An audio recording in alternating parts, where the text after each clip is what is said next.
That is माँ का ख्वाब। क्लास 8 उर्दू का ये चैप्टर 1 है और इसके अंदर आपको इसको पढ़ना है। पढ़ने के बाद में ये समझना है कि राइटर आपसे क्या कहना चाह रहे हैं। ठीक है, लंबी पोएम है, लिखा है अल्लामा इकबाल ने। ठीक है, पहले थोड़े से वर्ड मीनिंग्स देख लेते हैं जिससे हमें हेल्प मिले पोएम पढ़ने में। शब का मतलब होता है रात, इस्तराब का मतलब होता है बेचैनी, लरजना का मतलब होता है कांपना, राह का मतलब होता है रास्ता, स्याही का मतलब होता है कालापन या अंधेरा, दहशत का मतलब होता है खौफ या डर यानी फियर, मुहाल का मतलब होता है मुश्किल, हौसला का मतलब होता है हिम्मत, ज़मुर्रत का मतलब होता है सब्ज रंग की कीमती पत्थर का नाम। ठीक है, एक हरे रंग का कीमती पत्थर है, प्रेशियस स्टोन है, उसका नाम है ज़मुर्रत। ठीक है, रवा का मतलब होता है चलते हुए, ज़मुर्रत सी पोशाक यानी कि हरा लिबास यानी हरे रंग के कपड़े। ठीक है, पिसर बेटा और जमाअत गिरोह और फिर पेचो ताब खाना, ये एक मुहावरा है जिसका मतलब होता है दिल ही दिल में गम और गुस्से से घुटना यानी अंदर ही अंदर गुस्सा आना और परेशान होना। मैं सोई जो एक शब तो देखा ये ख्वाब, बढ़ा और जिससे मेरा इस्तराब, ये देखा कि मैं जा रही हूँ कहीं, अंधेरा है और राह मिलती नहीं, लरसता था डर से मेरा बाल बाल, कदम का था दहशत से उठना मुहाल, जो कुछ हौसला पाके आगे बढ़ी तो देखा कतार एक लड़कों की थी, ज़मुर्रत सी पोशाक पहने हुए, दिए सबके हाथों में जलते हुए, वो चुपचाप थे आगे पीछे रवां, खुदा जाने जाना था उनको कहाँ। इसी सोच में थी कि मेरा पिसर मुझे इस जमात में आए नज़र, वो पीछे था और तेज़ चलता न था, दिया इसके हाथों में जलता न था, कहा मैंने पहचान कर मेरी जान, मुझे छोड़ कर आ गए तुम कहाँ। जुदाई में रहती हूँ मैं बेकरार,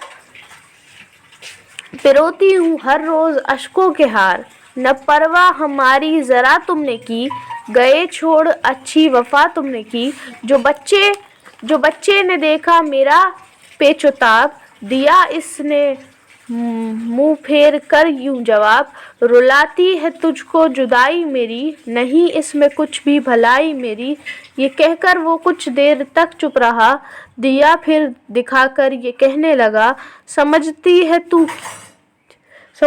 तू हो गया क्या इसे, तेरे आंसुओं ने बुझाया इसे।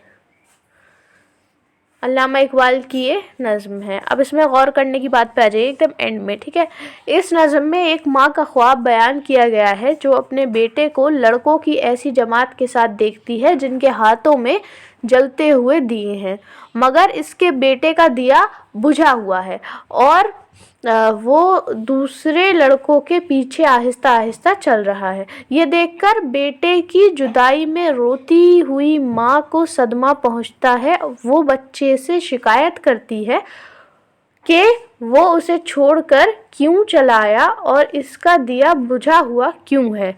बच्चा जो माँ के रोने धोने से खुद भी गमगीन है, माँ से कहता है कि मेरे दिए को इसी के आंसुओं ने बुझाया है।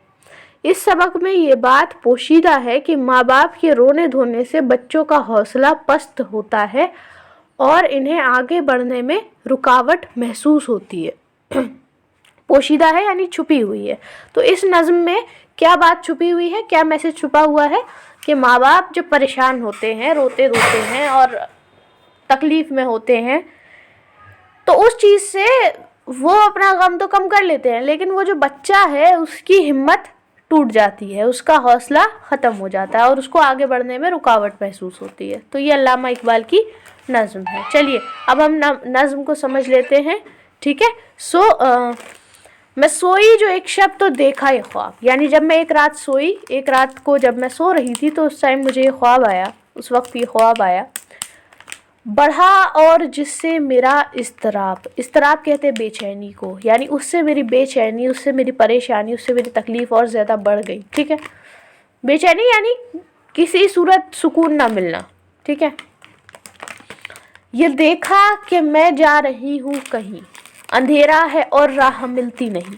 माँ ने ख्वाब में क्या देखा कि मैं कहीं जा रही हूँ और इतना अंधेरा है कि मुझे रास्ता नहीं मिलता, मैं बड़ी मुश्किल से चल पा रही हूँ। लरसता था डर से मेरा बाल बाल, कदम का था दहशत से उठना मुहाल। और अंधेरा क्योंकि बहुत ज़्यादा था तो डर के मारे, डर की वजह से मेरा मेरा बाल बाल कांप रहा था, यानी मैं इतनी ज़्यादा डरी हुई थी कि मेरी हर चीज़ कांप रही थी। और कदम का था दहशत से उठना मुहाल, और पैर भी, इतनी मैं डर गई थी कि मेरे पैर भी उठते नहीं थे अपनी जगह से। दहशत यानी डर, मुहाल यानी मुश्किल।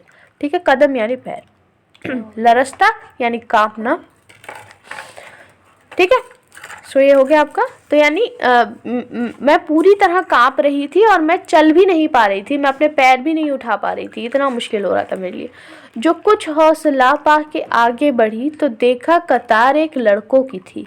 तो जब मैंने कुछ हिम्मत करी, थोड़ी सी हिम्मत करी और मैं थोड़ा सा आगे बढ़ी तो मैंने क्या देखा कि कतार, कतार कहते हैं लाइन को, ठीक है, क्यू को।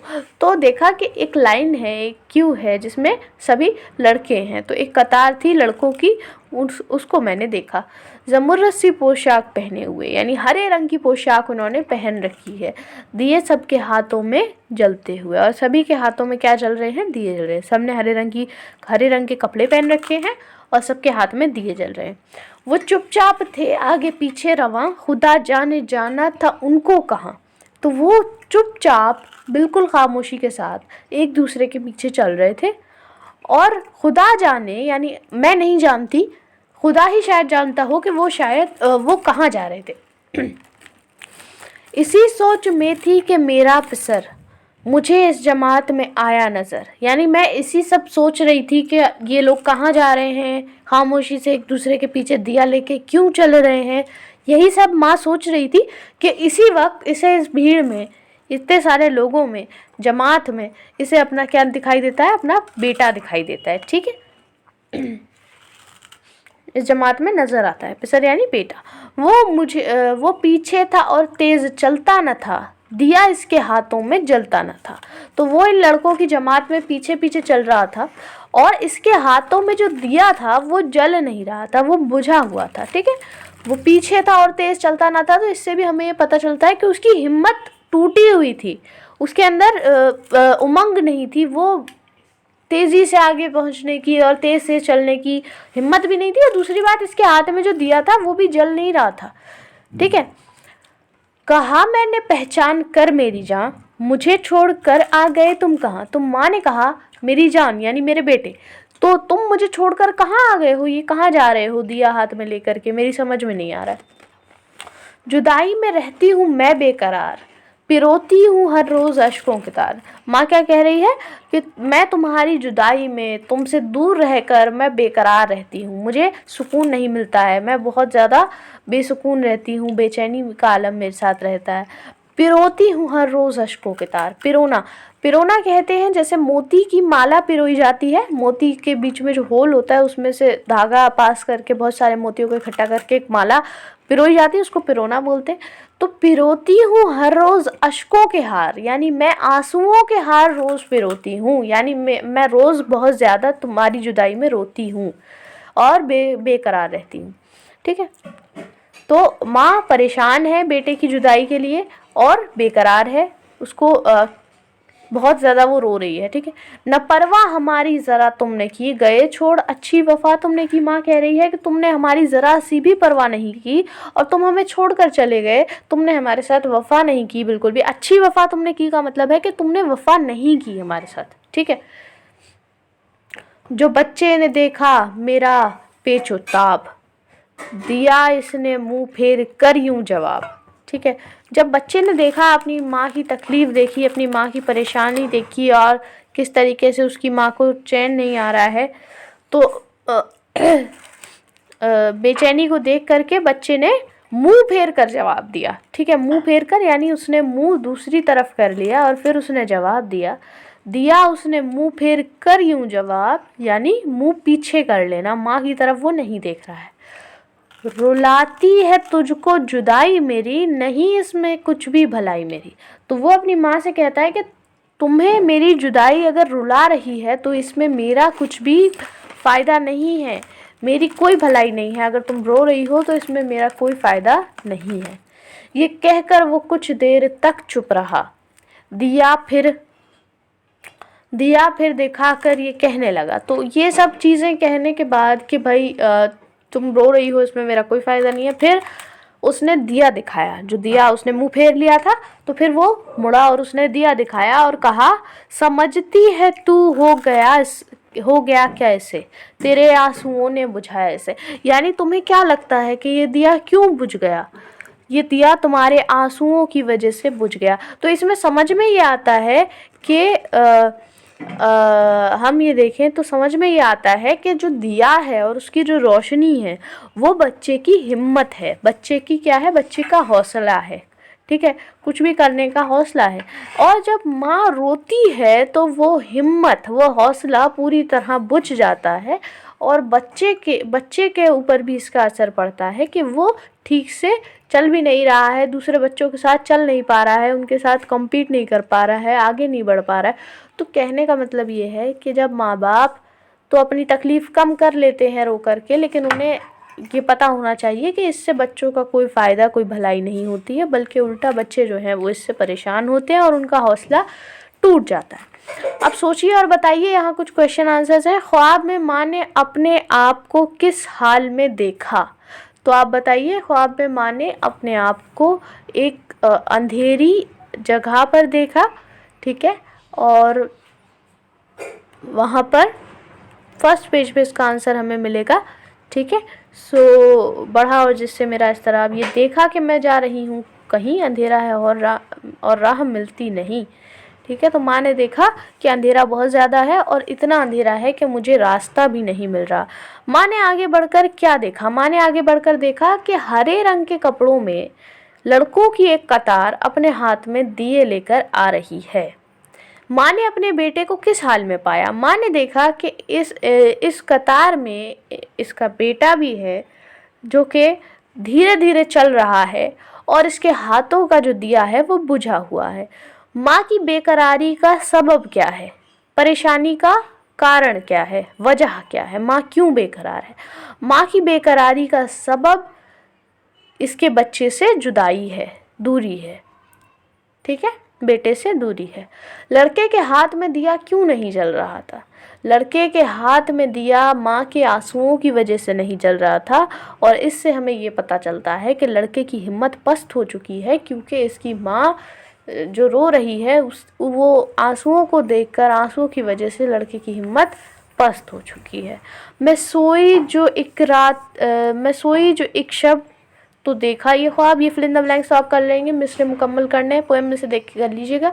मैं सोई नज़्म में से बिल्कुल एग्जैक्ट मिल जाएगा आपको। मैं सोई जो एक शब्द तो देखा ये ख्वाब, बढ़ा और जिससे मेरा इज़्तिराब, समझती है तू क्या हो गया क्या इसे, तेरे आंसुओं ने बुझाया इसे। फिर है, नीचे लिखे हुए लफ्ज़ों को अपने जुमलों में इस्तेमाल कीजिए। इज़्तिराब, ठीक है, तो इज़्तिराब के लिए आप बेचैनी इसका मतलब होता है। आप इसके लिए कोई भी एक सेंटेंस बना सकते हैं, जैसे अब आपको जो ठीक लगे आप सेंटेंस बना सकते हैं। फिर सेंटेंस बना के आप कमेंट सेक्शन में बताइएगा। ठीक है, फिर इसी तरीके से मुहाल का मतलब होता है मुश्किल। ठीक है, फिर अजल कहते हैं शुरुआत को। ठीक है, और फिर पेचोताप कहते हैं अंदर ही अंदर गुस्सा करना, परेशान होना। इन लफ्ज़ों के मुतज़ाद लिखिए, यानी ऑपोजिट वर्ड्स लिखिए। वफ़ा कहते हैं किसी के साथ मतलब आपने एक बार आप किसी से जुड़ गए तो उसके साथ आपने अपने रिलेशनशिप को निभाया, उसे कहते हैं वफ़ा। और इसका उल्टा होता है बेवफ़ा। ठीक है, बेवफ़ा यानी वो जो कि वफ़ा ना करे, जो कि उस रिलेशनशिप को आगे ना लेके जाए। जैसे बेटा जो है वो माँ को छोड़ करके चला गया है, इसका मतलब उसने वफ़ा नहीं की है, तो वो बेवफ़ा है। ठीक है, भलाई कहते हैं किसी के साथ अच्छा सलूक करने को। किसी को फ़ायदा पहुंचाने को, वेलफेयर। लेकिन भलाई का उल्टा होता है बदी भी लिख सकते हैं आप, बुराई भी लिख सकते हैं, ठीक है। और जुदाई कहते हैं दूर करने को, सेपरेट करने को। जुदाई का ऑपोजिट होगा मुलाकात शायद। जुदाई मैं इसका आपको देखकर बताती हूँ, ठीक है। बेकरार कहते हैं करार ना आने को, तो बेकरार का ऑपोजिट होगा करार। दूर कहते हैं डिस्टेंट को, यानी जो बहुत दूर हो आपसे, जिससे काफ़ी दूर हो आप, डिस्टेंस काफ़ी ज़्यादा हो आप दोनों के बीच, इसका हो जाता है पास। जवाब का उल्टा होता है सवाल, जवाब का मतलब होता है आंसर, और सवाल का मतलब होता है क्वेश्चन।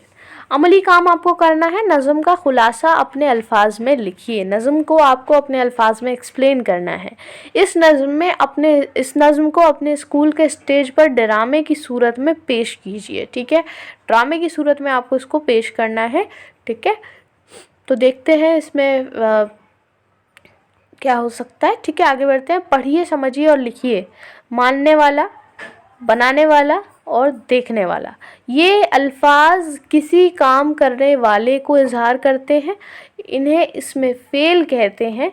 5 इसमें फ़ेल वाला के साथ बनाइए, ठीक है। तो इसमें फ़ेल क्या होता है? इसमें फ़ेल वो वर्ड होते हैं जो कि ये बताएं कि कोई काम करने वाला है। जैसे मानने वाला यानी जो मान जाए, बनाने वाला जो किसी चीज़ को बनाए, देखने वाला जो कुछ देख रहा है। तो ऐसे वर्ड्स को इसमें फ़ेल कहते हैं। वाला लगाकर आपको 5 ऐसे इसमें फ़ेल और बनाने, जैसे इसमें फ़ाइल कहते हैं। और आपको 5 और ऐसे वर्ड्स बनाने हैं, जैसे कि आपका हो जाएगा आप लिख सकते हैं तोड़ने वाला, ठीक है। आप लिख सकते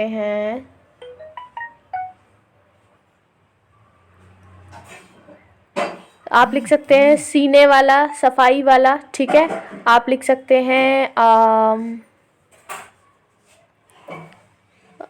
क्या लिख सकते हैं और भी, आप जो भी आपको प्रेफरेबल लगे आप मुझे कमेंट सेक्शन में बताइएगा। फिर हम एक और वीडियो में कमेंट सेक्शन को डिस्कस करेंगे, ठीक है। गौर करने की बात मैं आपको बता ही चुकी हूँ, ठीक है। एक चीज़ में रह गई है, वो मैं आपको कभी और बताऊँगी। जुदाई का ऑपोजिट क्या होता है? जुदाई का ऑपोजिट मिलन आप लिख सकते हैं, लेकिन मिलन शायद उर्दू का वर्ड है नहीं, है ना। जुदाई का मुलाकात तो नहीं होगा, क्योंकि मुलाकात जो होती है वो थोड़े कम समय के लिए होती है, और जुदाई काफ़ी लंबे समय के लिए होती है। तो हमें एग्जैक्ट अपोजिट ढूंढना है, यानी मुलाकात जो हो, जो कि काफ़ी लंबे समय के लिए हो, काफ़ी लंबे वक्त के लिए हो, ठीक है। Thank you for watching this video. I hope you like this video, and if you did, then please subscribe to my channel and keep watching and keep learning.